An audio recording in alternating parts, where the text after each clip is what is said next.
Good morning, I guess. 1:44.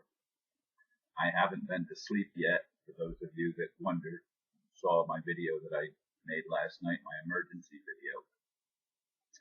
I'm going to go ahead and start this video with the one that I had prepared for today. But the nature of it's going to be changed a little bit from what I would have done prior to the events that happened last evening. The title for the video is Anna von Reitz Exposes the Real Criminals. Anna von Reitz is brilliant. She is an Alaska State Superior Court judge. Her writings, and there are many, deal with the great deception in which humans are pronounced dead at birth because neither we nor our parents claim our natural rights. Instead, the criminal cabal run by the Roman Church, City of London, and the District of Columbia virtually kill the natural human and substitute a legal entity with the same name. As she says, quote, "In a verbal conversation, we can talk all day long about someone or something named John Quincy Adams," which has capital letter, each word capitalized, and which John Quincy Adams, none of it capitalized, or what kind of John Quincy Adams, all capitalized, will never be known except from the context of the conversation. But on paper, the use of such a system instantly defines what or whom is being talked about, if you know the system. This is, end quote. This is taken from her article, The Real Criminals. It is short and concise as she explains how we got into this mess in the first place. And someone suggested to me, as a result of what I posted last night about them, now some judge that I never even heard of. I mean, he's not been involved as far as I know. It's not Judge Turner. No, it's not Judge Turner. It's not the judge that's been handling the case all along. What the attorneys for the plaintiff or for the bank do is they go and they get another attorney that's not involved in the case to create the worst documents to send to me, and then it reverts back to the judge that's actually handling the case. But the paper says it is hereby ordered and adjudged that the clerk of the court issue an alias writ of possession in the above referenced matter forthwith without the necessity of any further hearing. Done and ordered in chambers in Brevard County this 12th day of January 2016. And it doesn't have the judge's name. Here's the paperwork. Okay, here's the paper. Okay, it doesn't have the judge's name. It's just the initials scribbled. I don't know what that first letter is. It's BL or the second two letters. I don't know what the first letter is. In any case, as I said, I haven't been able to sleep since I got that. You can understand that perhaps.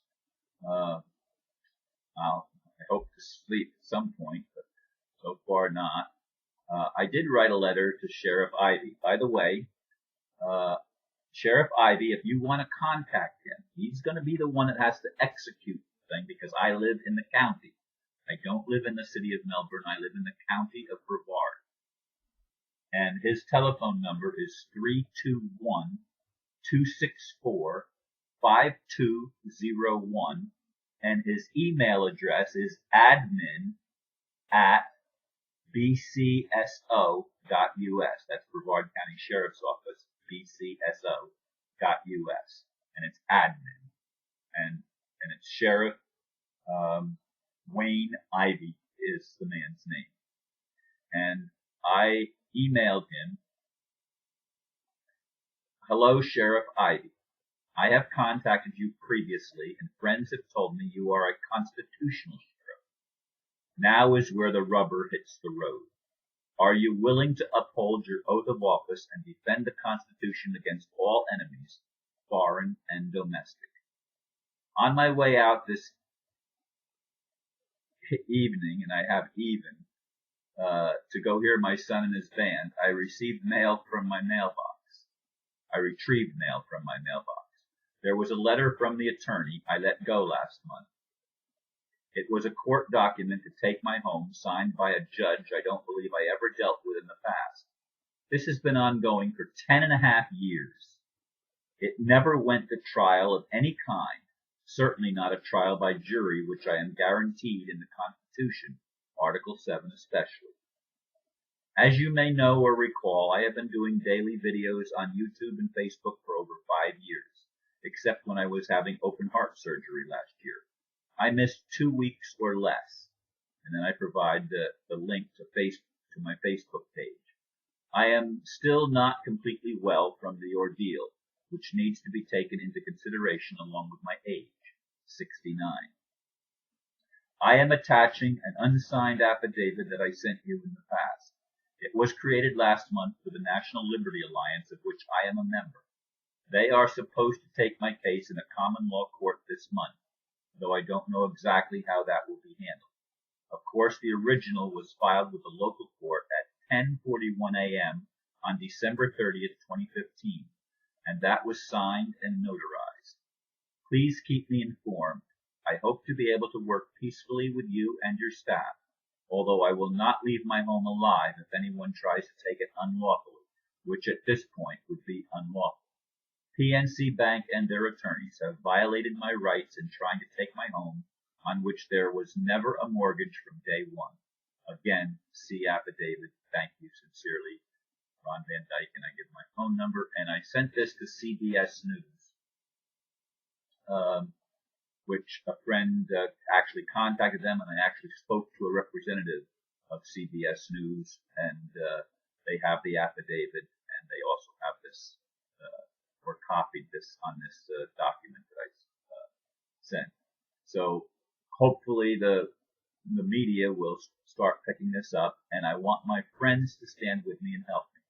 Now, Anna von Reitz, someone, as I said, one of my friends suggested that I contact her to help me. I don't know what she can do as a judge from Alaska, and I'm on the opposite corner of the country down in Florida. But anyway, she is an amazing lady. I mean, I haven't read all of the stuff that she's written, but I've read quite a bit of it. And, you know, she puts out some tremendous documents on restoring our rights. And because it's been done in Alaska, it's good throughout the continental, or throughout the entire United States. Every state can piggyback on to what they did in Alaska to restore constitutional rights to the people. So,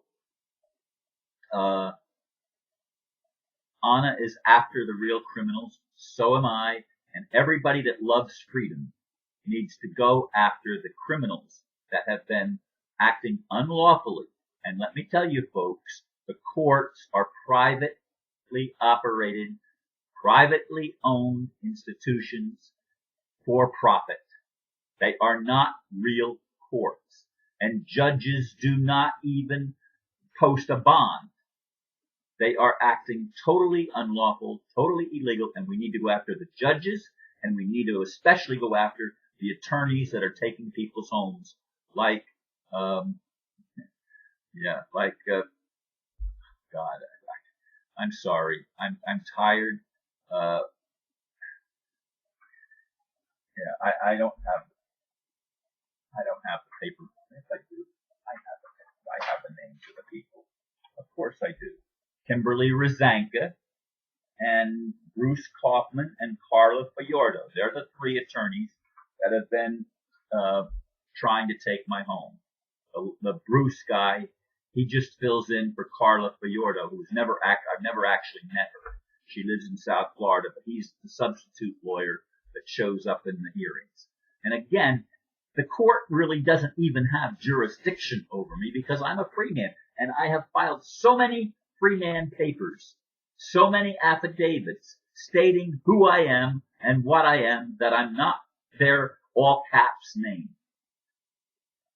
Anna, I hope to God you are able to push what you've done in Alaska and what you're doing for the United States. I hope you can push that through, because if the United States can reestablish common law, we have a much better chance having real freedom. We don't have any chance under the current system.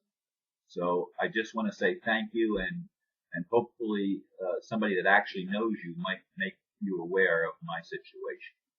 I don't know if you'd be able to do it if I sent it, but maybe somebody that knows you better than I do might be able to get you to help me.